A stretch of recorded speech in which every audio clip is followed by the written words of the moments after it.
Capítulo 5. O julgamento de enganado. Sabemos que o juízo de Deus é segundo a verdade.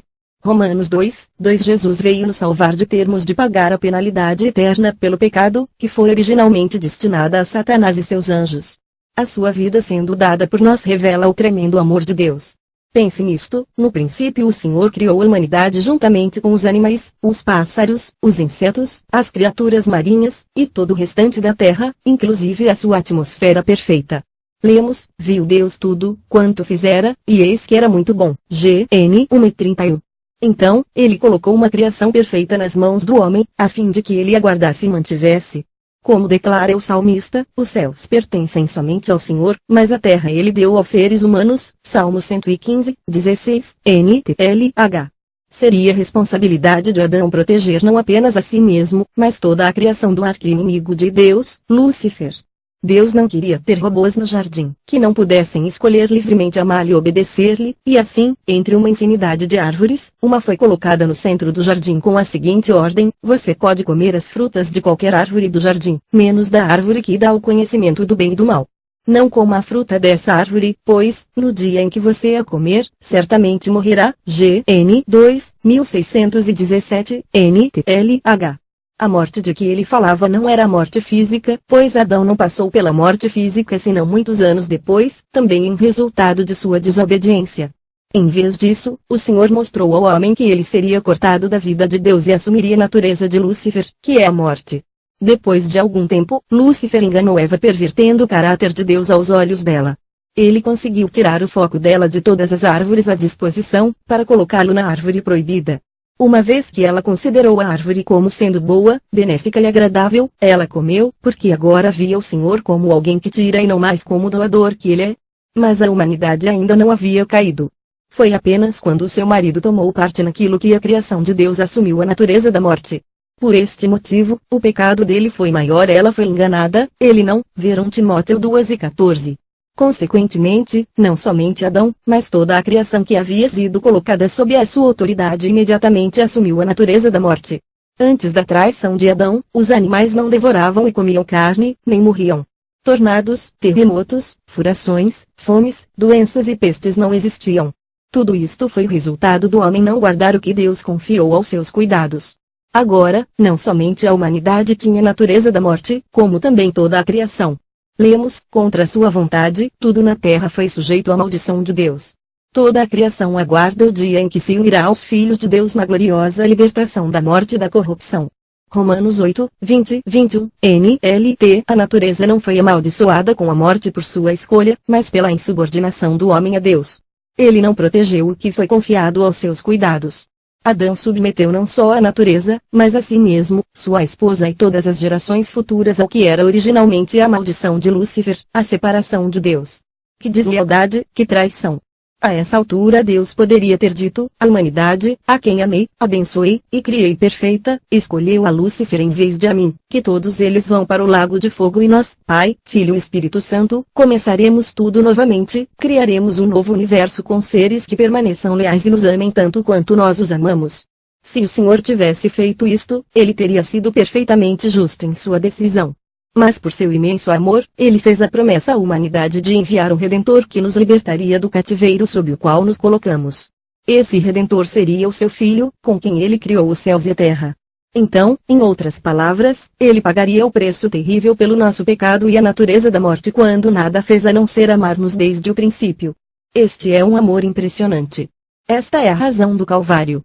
Fico impressionado quando cristãos ficam desconcertados diante de um incrédulo que diz: como um Deus amoroso pode mandar pessoas que nunca ouviram o Evangelho para o inferno? A minha resposta simples é: a culpa não é dele, mas nossa. Jesus pagou o preço terrível para libertar a humanidade e depois disse a nós, que já entendíamos, que estas boas novas deveriam percorrer todo o mundo e que deveríamos dizer a todos os que nunca ouviram falar disso que fomos redimidos da maldição que trouxemos sobre nós mesmos e sobre toda a criação. Teremos de prestar contas pela nossa geração. Deus fez a parte dele. Assumimos a natureza de Deus. O julgamento pelos nossos pecados não apenas foi pago por Jesus, como também assumimos uma nova natureza que é a semelhança da natureza de Deus, não mais escrava do pecado. Quando uma pessoa entrega sua vida inteiramente a Jesus, ela se torna uma criatura inteiramente nova. Quando alguém se faz cristão, torna-se uma pessoa totalmente nova por dentro. Já não é mais a mesma.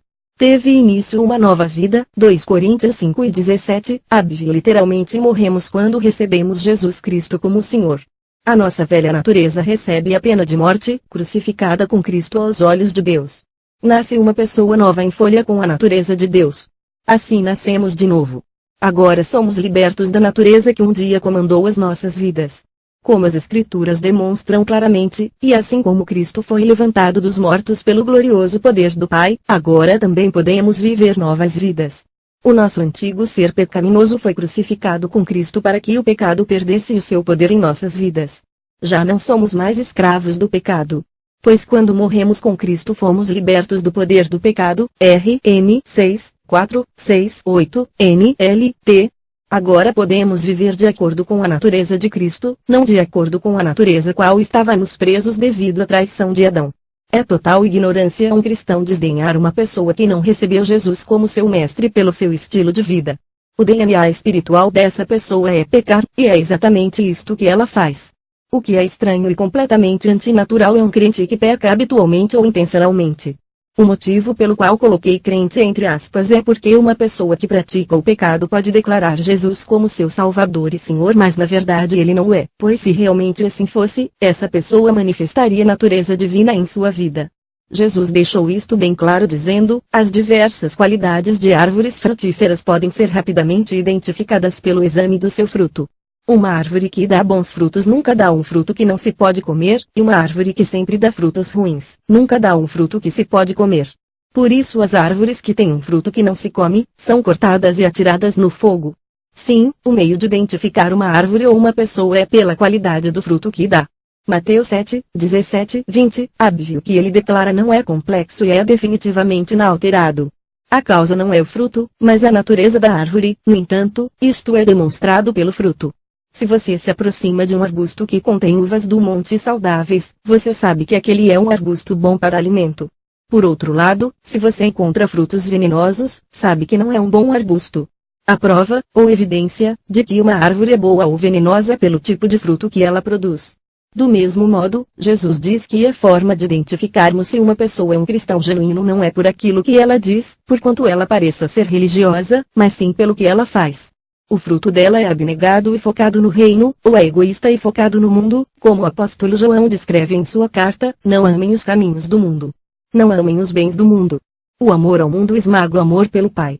Praticamente tudo o que acontece no mundo querer as coisas do seu jeito, querer tudo para si, querer parecer importante não tem nada a ver com o Pai. Estas coisas apenas o isolam dele. O mundo e todo o seu eterno querer está prestes a se acabar, mas aquele que faz o que Deus quer está destinado à eternidade. 1 João 2:15-17, mas foi necessário muito tempo para que Lisa e eu convencêssemos nossos filhos disto. Eles frequentavam escolas cristãs e observavam diversos colegas de turma que frequentavam a igreja regularmente com seus pais e professavam ser cristãos, mas que estavam habitualmente produzindo frutos de autogratificação, como vimos nas escrituras acima, em vez de frutos semelhantes a Cristo. Aqueles colegas viviam a vida para si mesmos, em vez de buscar e ter prazer em fazer a vontade de Deus. A situação de nossos filhos na escola é apenas um entre inúmeros exemplos que eu poderia dar. Este problema encontra-se nos lares, no mundo empresarial, e até em igrejas e ministérios. Há muitos que confessam ser cristãos mas que produzem frutos que indicam claramente o contrário. A conversão típica do evangelho que pregamos tem sido deturpado colocando-se a ênfase em aceitar Jesus e fazer a oração de arrependimento. Nós o confessamos como Senhor, e feito isto, estamos eternamente salvos. Mas não é isto que Jesus ensina.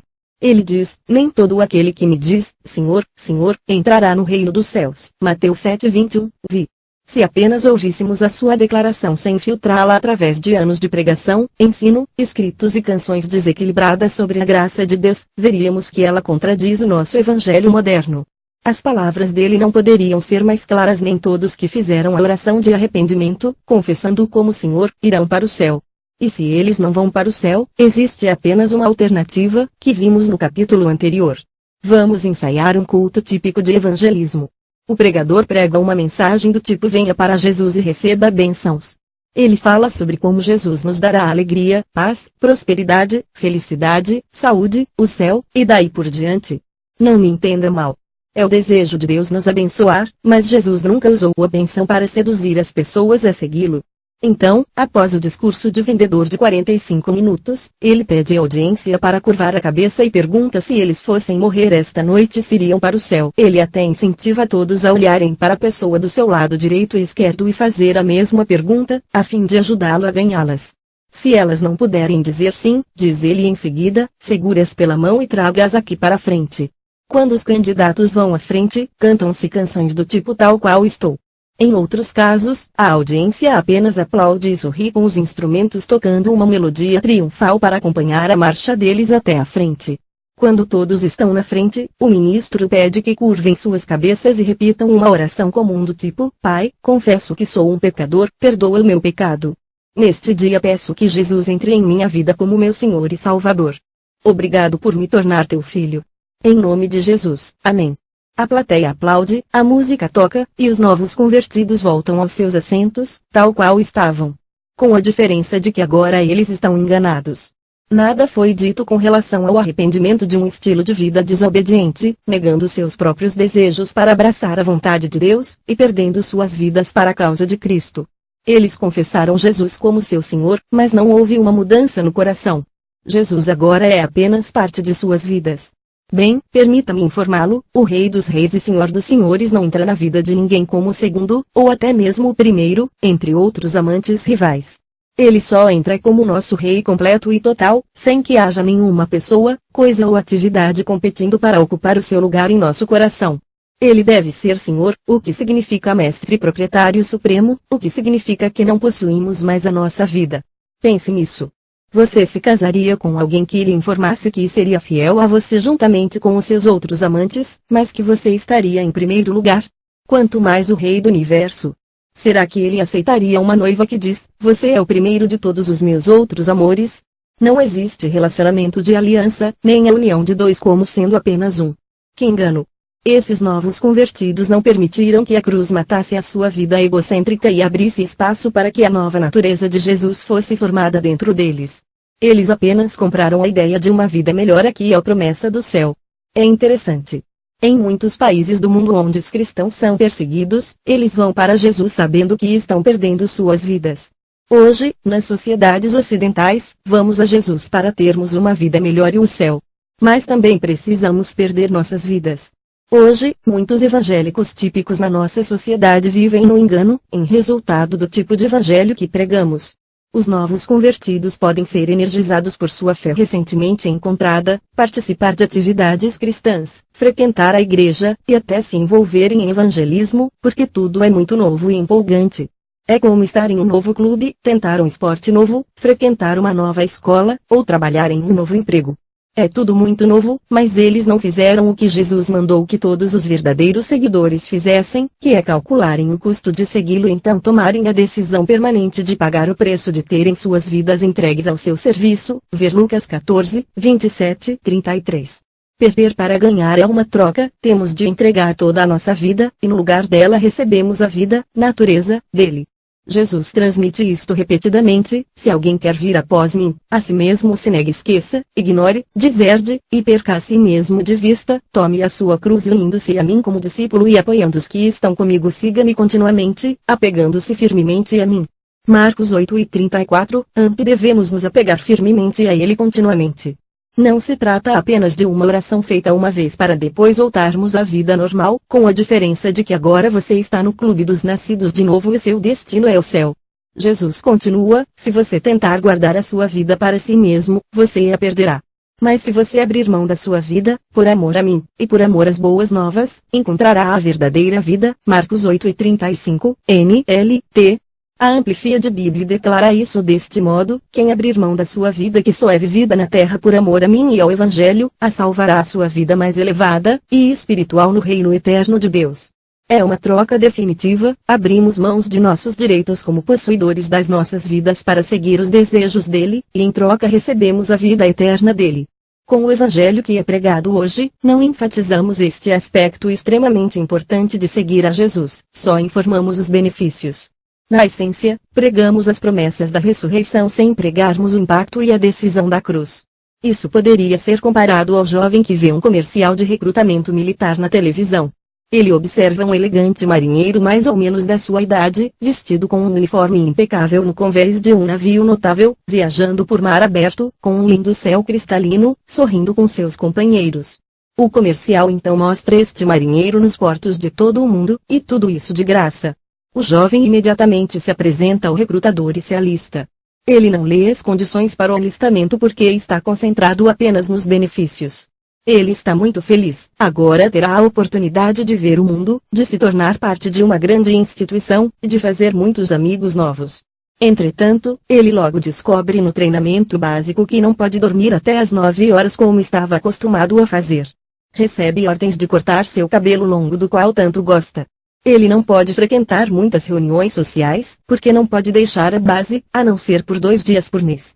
E o que é pior, ele está em um programa disciplinar que não concede tempo para diversão.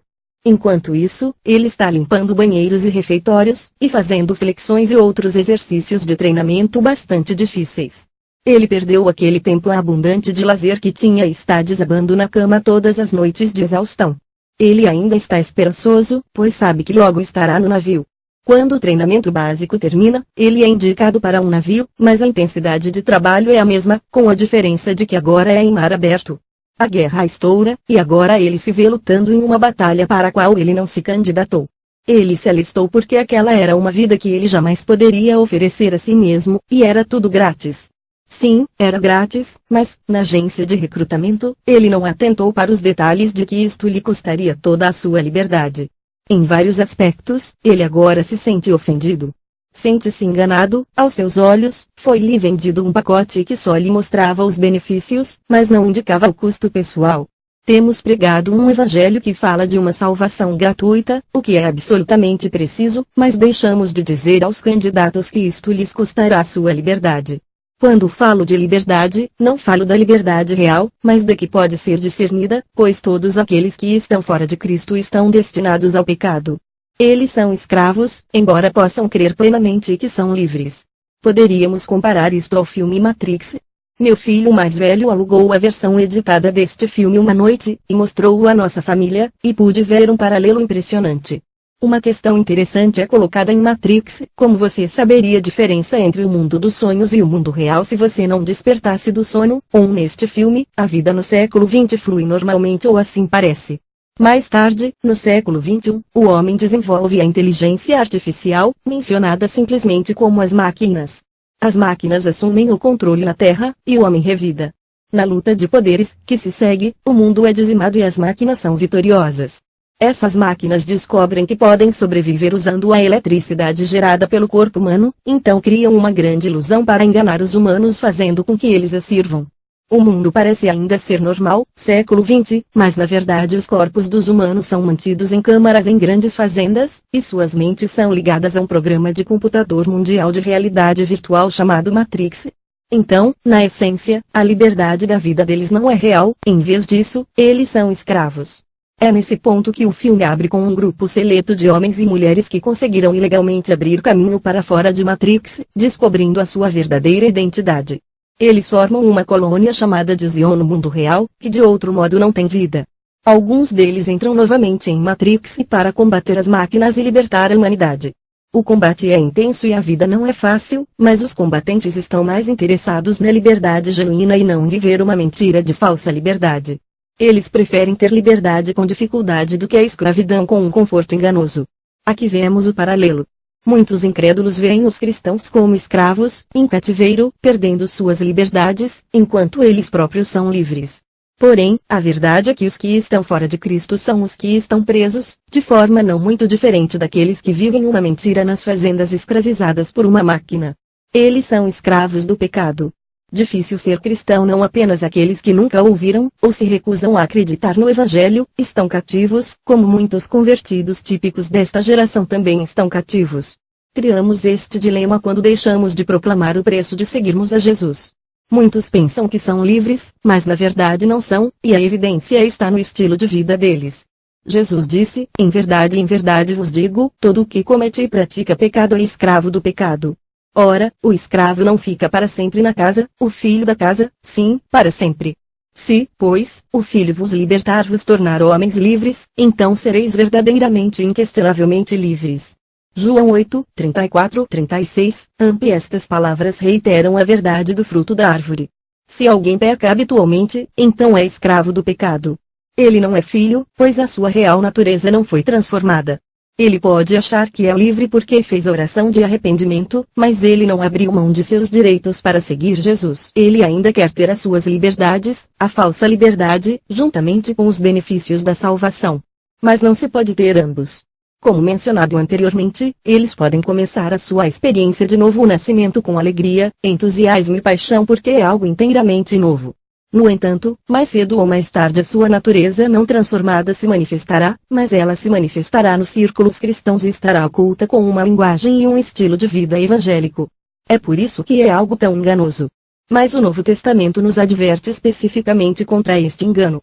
Paulo escreveu, nos últimos dias, vai ser muito difícil ser cristão, 2 Timóteo 3, 1, Abv. Estamos vivendo nos últimos dias. Não há dúvida a respeito disto, todas as escrituras proféticas revelam que Jesus breve voltará. Paulo previu os nossos dias como sendo o período mais difícil para se ser cristão. Outras traduções usam as palavras perigosos e terríveis para descrever os tempos atuais. Por que isto? Examinando os dias de Paulo, vimos que ele enfrentou grande oposição. Ele recebeu 39 marcas nas costas por ter sido chicoteado em diversas ocasiões, foi espancado com vara por 3 vezes diferentes, foi apedrejado uma vez, e passou anos na prisão. Ele se deparava com uma perseguição impressionante em todos os lugares para onde se voltava. Mas ele diz que nos nossos dias será mais difícil ser cristão. Por quê? Ele diz a razão: os homens serão egoístas, avarentos, presunçosos, arrogantes, blasfemos, desobedientes aos pais, ingratos, ímpios, sem amor pela família, irreconciliáveis, caluniadores, sem domínio próprio, cruéis, inimigos do bem, traidores, precipitados, soberbos, mais amantes dos prazeres do que amigos de Deus. 2 Timóteo 3, 2, 4. Vi ao examinar esta declaração de Paulo. Você pode estar se perguntando onde ele estava querendo chegar. O que esta lista traz de diferente acerca dos homens dos tempos do apóstolo? As pessoas da sociedade daqueles dias tinham todas essas características, eram amantes de si mesmas e do dinheiro, eram ímpias, não misericordiosas, etc. Pedro chegou a dizer no dia de Pentecostes: salvai-vos desta corrompida, perversa, má, injusta, geração, At 2:40, amp. Então por que Paulo faz referência à nossa geração como sendo portadora dessas características a ponto de ser vista como a época mais difícil para ser um cristão? Ele prossegue e explica: pois embora tenham uma forma de piedade, a verdadeira religião, negam, rejeitam e são estranhos ao poder da mesma. A conduta deles contradiz a genuinidade do que professam ser. 2 Tm 3, 5, amp. A versão NKJV declara, tendo forma de piedade, negando-lhe, entretanto, o poder. Agora você pode ver como vai ser difícil ser cristão em nossa geração. Muitos, de acordo com outras referências no Novo Testamento, que professarão ser cristãos, nascidos de novo ou salvos, não terão permitido que a cruz aniquile o seu ego. Eles não terão tomado a decisão de abandonar seus próprios direitos para seguir a Jesus. Crerão nele com sinceridade como Salvador, mas esta ligação será meramente por causa do que ele poderá fazer por eles, e não por quem ele é. Não é diferente de uma mulher que se casa com um homem por causa do dinheiro que possui. Ela pode até se casar tendo amor, mas o fará pelos motivos errados. Assim sendo, eles buscarão visando salvação e sucesso, e acreditarão sinceramente que ele é o Salvador, porém nunca terão renunciado ao controle de suas próprias vidas. Linhas cruzadas. A dificuldade da qual falamos reside naquilo que definimos como linhas cruzadas. Vamos dar uma olhada em uma pessoa egocêntrica, mas que confessa ter tido a experiência do novo nascimento, fala a linguagem de um crente verdadeiro, faz amizade com pessoas cristãs e até fica entusiasmada nas reuniões dos crentes. Sua natureza, porém, não apresenta mudanças.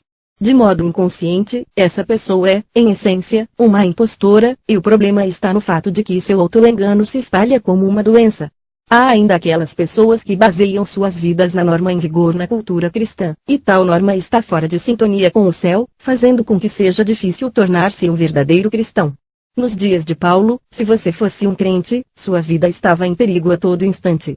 Não havia dúvidas a respeito disso. Uma vez tendo se comprometido com Jesus, você colocava sua vida em risco. Paulo prossegue, mas você sabe o que ensino, Timóteo, e como vivo, e qual é o meu propósito nesta vida. Você conhece a minha fé e por quanto tempo sofri. Você conhece o meu amor e a minha perseverança paciente. Você sabe quanta perseguição e sofrimento suportei. Você sabe tudo sobre como fui perseguido na Antioquia, em Icônio e Listra, mas o Senhor me livrou de tudo aquilo. Sim, e todos quantos querem viver uma vida piedosa em Cristo Jesus sofrerão perseguição. Mas os homens perversos e os impostores prosperarão. Eles seguirão enganando a outros, e eles mesmos serão enganados. 2 Timóteo 3, 10-13, NLT, ênfase do autor, Paulo deixou isto bem claro. Não apenas o que ele ensinava, mas o que vivia e o seu propósito na vida, movido pela eternidade, o que veremos mais adiante neste livro, provavam que Timóteo podia confiar nele.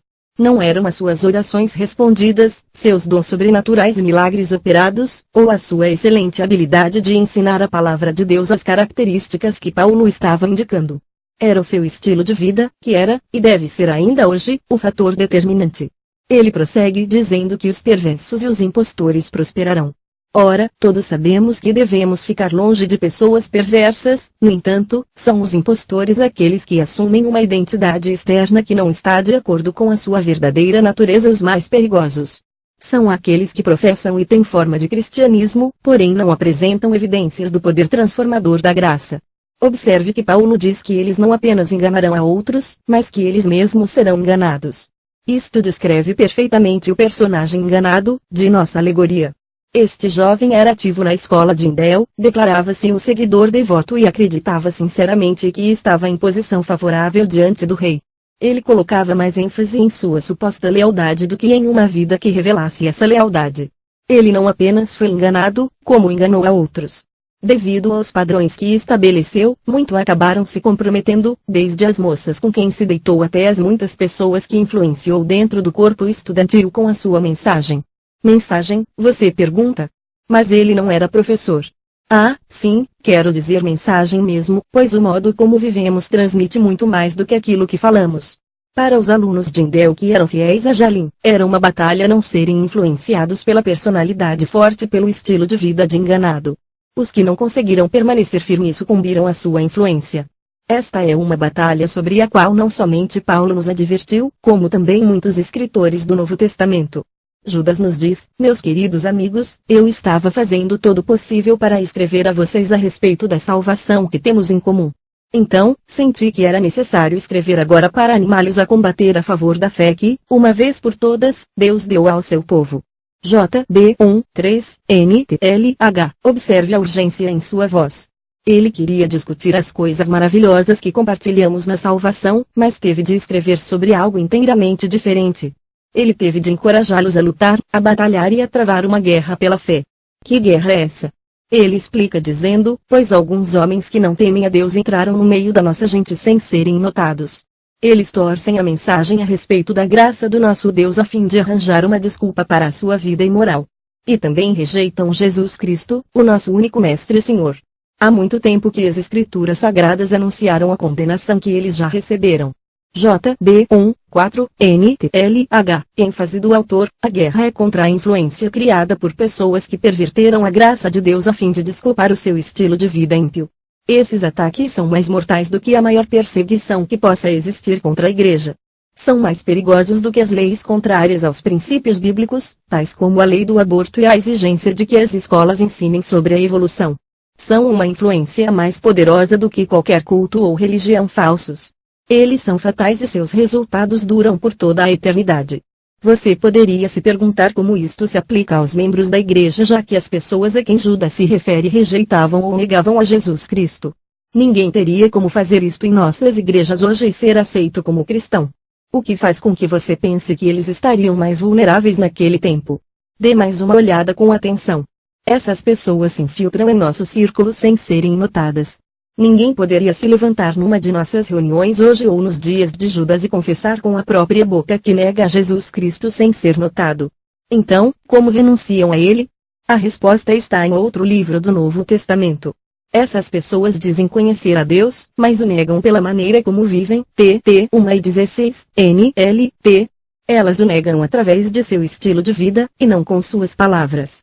Na verdade, dizem conhecer a Deus, confessam a Jesus como seu Senhor, mas transmitem outra coisa através de suas obras. Lembre-se, elas não apenas enganam o próximo, mas enganam a si mesmas. Em outras palavras, acreditam com toda a sinceridade que são cristãs. A verdadeira graça de Deus. Judas afirma que essas pessoas distorcem a mensagem da graça de Deus. Isso tem predominado nos últimos dias porque os nossos ensinos abriram a porta para esse tipo de desvio. Ensinamos sobre a graça como se ela fosse o cobertor de proteção de Deus para estilos de vida desobedientes. Essa mentalidade tem sido frequentemente adotada por parte de muitas pessoas na igreja que em geral fazem declarações do tipo: sei que não estou vivendo como deveria, mas graças a Deus por sua graça. Isso é um grave engano. As Escrituras não definem a graça como um grande curativo band-aid, mas sim como a presença de Deus dentro de nós que nos dá poder para fazermos aquilo que a verdade requer de nós. A graça nos foi ensinada como sendo simplesmente o favor imerecido de Deus. Ela realmente é favor de Deus e não pode ser comprada ou merecida. No entanto, ela também nos confere poder para obedecer, e a evidência de que realmente a recebemos é o nosso estilo de vida temente a Deus. A nossa obediência à sua palavra confirma a realidade da graça em nossas vidas. Por esse motivo, Tiago diz, a fé sem obras, feitos de ações de obediência para dar-lhe suporte, em si mesma é destituída de poder, inoperante, morta. Mas alguém dirá a você, então, você diz que tem fé, e eu tenho boas obras.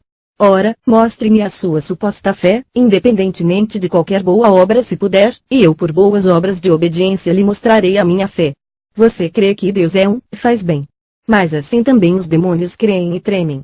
TG 2, 17-19, AMP, Tiago identifica uma grande lacuna em nosso ensino das Escrituras. Tiramos do contexto versículos do tipo, crê no Senhor Jesus e será salvo, Atos 16 e 31. Se apenas crer na existência dele que ele é o Filho de Deus basta para ser salvo, então Tiago mostra que os demônios serão salvos porque eles creem. Isso é absurdo. Para enfatizar ainda mais seu ponto de vista, Tiago declara que os demônios tremem. Em outras palavras, eles temem mais a Deus do que alguns que dizem ter fé mas não demonstram uma atitude de obediência correspondente a essa fé. A evidência de que somos realmente salvos pela graça de Jesus Cristo é o nosso estilo de vida. É por isso que o apóstolo João declara, ora, sabemos que o temos conhecido por isto, se guardamos os seus mandamentos. Aquele que diz, eu o conheço e não guarda os seus mandamentos é mentiroso, e nele não está a verdade. Aquele, entretanto, que guarda a sua palavra, nele, verdadeiramente tem sido aperfeiçoado o amor de Deus.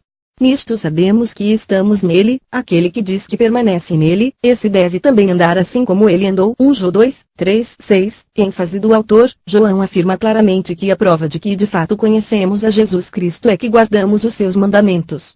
Aquele que diz que conhece a Jesus mas não guarda a sua palavra está no engano, é mentiroso, está alienado da verdade, muito embora confesse com a sua boca ter conhecimento da palavra de Deus. Por esta razão, João diz, filhinhos meus, estas coisas vos escrevo para que não pequeis. Se, todavia, alguém pecar, temos advogado junto ao Pai, Jesus Cristo, o justo. 1 João 2, 1, 2, ênfase do autor. Observe que ele não diz, estas coisas vos escrevo para que quando pecardes, tenhais um advogado. Não, o alvo é não pecar. Contamos com o poder da graça de Deus para que possamos aspirar a ter uma vida como a de Cristo, também andar assim como ele andou, pois estamos livres do controle da natureza da desobediência. Mas, se sucumbirmos ao pecado, temos um advogado. A celebração do crente é que agora temos a capacidade de servir ao nosso Deus de maneira aceitável. Por isso, recebendo nós um reino inabalável, retenhamos a graça, pela qual sirvamos a Deus de modo agradável. HB 12:28, ênfases do autor. Aí está a grande questão. A graça nos dá poder para servirmos a Deus de forma aceitável. Então, por que não proclamamos o Evangelho por inteiro, em vez de apenas parte da história? Sim, a salvação é um dom, ela não pode ser comprada e não pode ser merecida. Tudo isso é verdade. No entanto, nos esquecemos de dizer às pessoas que o único meio de obtê-la é abandonando tudo, entregando nossas vidas e confessando o senhorio de Cristo, e que ao fazer isto receberemos poder para viver de acordo com a sua natureza. Tal como Pedro escreveu, graça e paz lhe sejam multiplicadas, pelo pleno conhecimento de Deus e de Jesus, o nosso Senhor. Seu divino poder nos deu tudo de que necessitamos para a vida e para a piedade, por meio do pleno conhecimento daquele que nos chamou para a sua própria glória e virtude. Dessa maneira, Ele nos deu as suas grandiosas e preciosas promessas, para que por elas vocês se tornassem participantes da natureza divina e fugissem da corrupção que há no mundo, causada pela cobiça. 2 P1:2-4 Vi, ênfases do autor, observe que a graça nos é concedida por meio do conhecimento de Jesus Cristo e que graça é o divino poder de nosso Senhor que nos dá tudo o que precisamos para viver de modo temente a Deus. Note ainda que esse estilo de vida piedoso está de acordo com a sua natureza divina. Assim, temos sido redimidos da corrupção que entrou no mundo através de Adão, corrupção esta que tem se multiplicado pelos desejos dos homens que são contrários a Deus. Não deixe que ninguém, seja por palavras ou ações, venha dissuadi-lo de viver segundo a natureza divina que foi transmitida ao seu ser. Paulo afirma claramente, porque a graça de Deus se manifestou salvadora a todos os homens. Ela nos ensina a renunciar à impiedade e às paixões mundanas e a viver de maneira sensata, justa e piedosa nesta era presente, enquanto aguardamos a bendita esperança, a gloriosa manifestação de nosso grande Deus e Salvador, Jesus Cristo. Ele se entregou por nós a fim de nos remir de toda a maldade e purificar para si mesmo um povo particularmente seu, dedicado à prática de boas obras. É isso que você deve ensinar. TT 2:11-15 Vi, a graça de Deus nos ensina a negar toda a impiedade e as paixões mundanas e a viver uma vida reta e piedosa, com domínio próprio.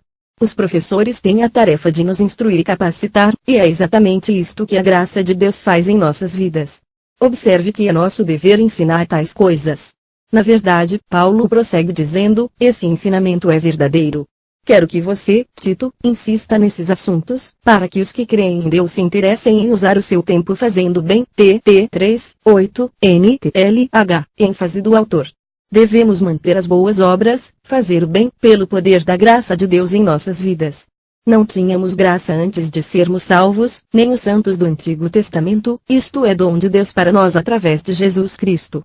É por isso que Jesus nos diz que nos tempos do Antigo Testamento você era considerado um assassino, sob o risco de ir para o inferno, se tirasse a vida física de alguém.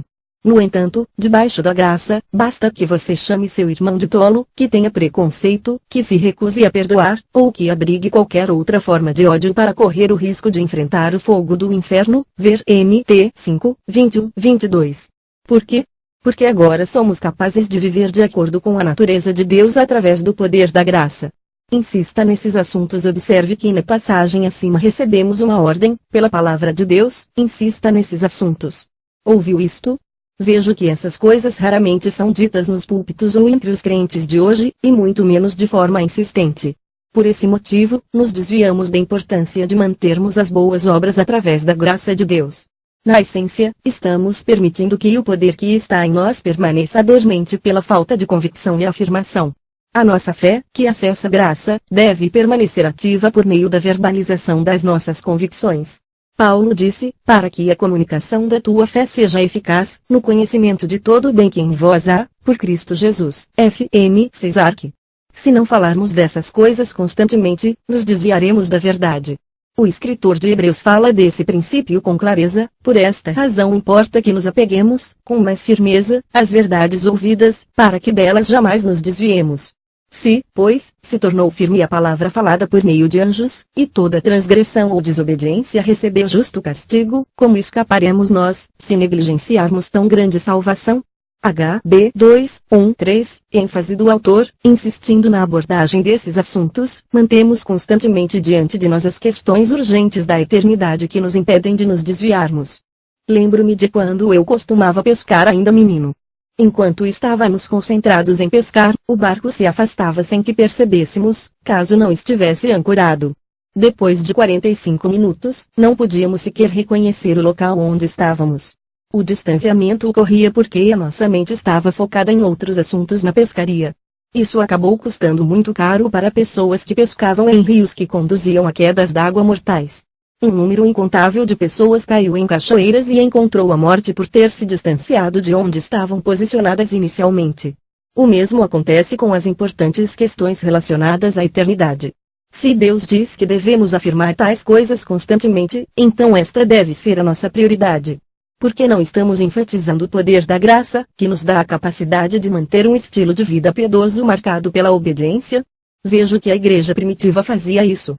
Examinei alguns escritos dos pais da igreja primitiva e descobri que eles ensinavam coisas que quase pareceriam estranhas aos nossos atuais discursos, mas eles não o faziam contrariando as escrituras. Os pais dos primeiros séculos acreditavam que as obras exerciam um papel essencial na evidência da nossa salvação. Vamos dar uma olhada em alguns exemplos. O primeiro homem que pretendo citar é Policarpo, A.D. 69-156, bispo da igreja de Esmirna e companheiro do apóstolo João. Ele foi preso em idade muito avançada e queimado em um poste. Ele escreveu: muitos desejam entrar nesta alegria da salvação, sabendo que pela graça somos salvos, e não por obras. 2. Esta declaração seria bem aceita hoje em dia nos círculos evangélicos, uma vez que enfatizamos o fato de que não somos salvos pelas nossas boas obras. No entanto, ele também escreveu aos crentes: aquele que o ressuscitou dentre os mortos nos ressuscitará se fizermos a sua vontade, andarmos nos seus mandamentos e amarmos aquilo que ele ama, guardando-nos de toda injustiça. 3. Você não vai ouvir isso nos nossos púlpitos hoje em dia. Observe a palavra "se". Somos informados de que temos de fazer a vontade do Pai e andar nos seus mandamentos para sermos ressuscitados na ressurreição dos crentes. Em breve você verá que isto é exatamente o que Jesus disse. O próximo homem que quero citar é Clemente de Roma, A.D. 30-100, companheiro dos apóstolos Paulo e Pedro e supervisor da igreja romana. Ele escreveu: não somos justificados por nós mesmos, nem pela nossa própria piedade ou obras, mas pela fé pela qual o Deus Todo-Poderoso justificou a todos os homens. 4. Essa também seria uma afirmação amplamente aceita nos círculos atuais do cristianismo. Entretanto, ele também escreve aos crentes: é necessário que sejamos motivados à prática de boas obras. Pois ele nos adverte antecipadamente: eis que o Senhor Deus virá, e diante de si está a sua recompensa para retribuir a cada um conforme as suas obras. RM 2, 6, 10, 5. Seria esta verdade a razão pela qual Paulo, ao ser julgado, ressaltou a relevância das obras? Pelo que, ó rei Agripa, não fui desobediente à visão celestial, mas anunciei primeiramente aos de Damasco e em Jerusalém, por toda a região da Judéia, e aos gentios, que se arrependessem e se convertessem a Deus, praticando obras dignas de arrependimento. Atos 26, 19, 21, ênfase do autor. Uma vez que Paulo enfatizou tal importância, parece lógico que seu companheiro Clemente, de Roma, fizesse o mesmo. O próximo que quero mencionar é Clemente de Alexandria, A.D. 150.200. Ele era líder da igreja de Alexandria, no Egito, e era o encarregado da escola de instrução para novos crentes. Sobre os incrédulos, escreveu: ainda que eles pratiquem boas obras agora, isto de nada lhes servirá após a morte, se não tiverem fé. 6. Esta afirmação também seria calorosamente celebrada entre os evangélicos de hoje. Sabemos, como já indiquei nos últimos capítulos, que independentemente de quantas boas obras um incrédulo realize, elas não poderão lhe garantir a entrada no reino eterno de Deus. É pela graça de Deus que somos salvos. Entretanto, veja o que mais Clemente escreveu aos crentes: aquele que obtém a verdade e se distingue nas boas obras ganhará o prêmio da vida eterna. Algumas pessoas entendem correta e adequadamente como Deus confere o poder necessário para ser salvo, mas por darem pouca importância às obras que levam à salvação, elas deixam de fazer a preparação necessária para atingirem o objeto da sua esperança. 7. Alguns de vocês podem estar pensando: parece que esses sujeitos não leram o Novo Testamento. Mas eles leram. Joseph Dowell menciona em seu livro Evidence that demands a verdict, evidência que exige um veredito. 8, que Clemente de Alexandria tirou 2.400 de suas citações de apenas 3 livros do Novo Testamento. O mesmo se deu com os outros autores. Devo dizer que muitos livros que se encontram em nossas livrarias cristãs de hoje têm muito pouco conteúdo bíblico em seu interior. Será que nos desviamos pelo fato de não estarmos insistindo constantemente nos assuntos que são importantes? Nosso evangelho incompleto. Infelizmente, ficamos restritos à citação de versículos do tipo: se com a tua boca confessares Jesus como Senhor, e em teu coração creres que Deus o ressuscitou dentre os mortos, serás salvo. RM 10, 9. Então, dizemos às pessoas que tudo o que elas têm de fazer é repetir a oração mágica e estarão dentro. Mas por que não citamos também as próprias palavras de Jesus? Por que me chamais Senhor, Senhor, e não fazeis o que vos mando? LC 6:46. Senhor significa Mestre Supremo, e é uma palavra que traz em si o significado de propriedade. Então, Jesus está dizendo: não me chame de Senhor e continue a ser o dono da sua vida, é melhor me chamar de grande profeta ou mestre, para que você não engane a si mesmo.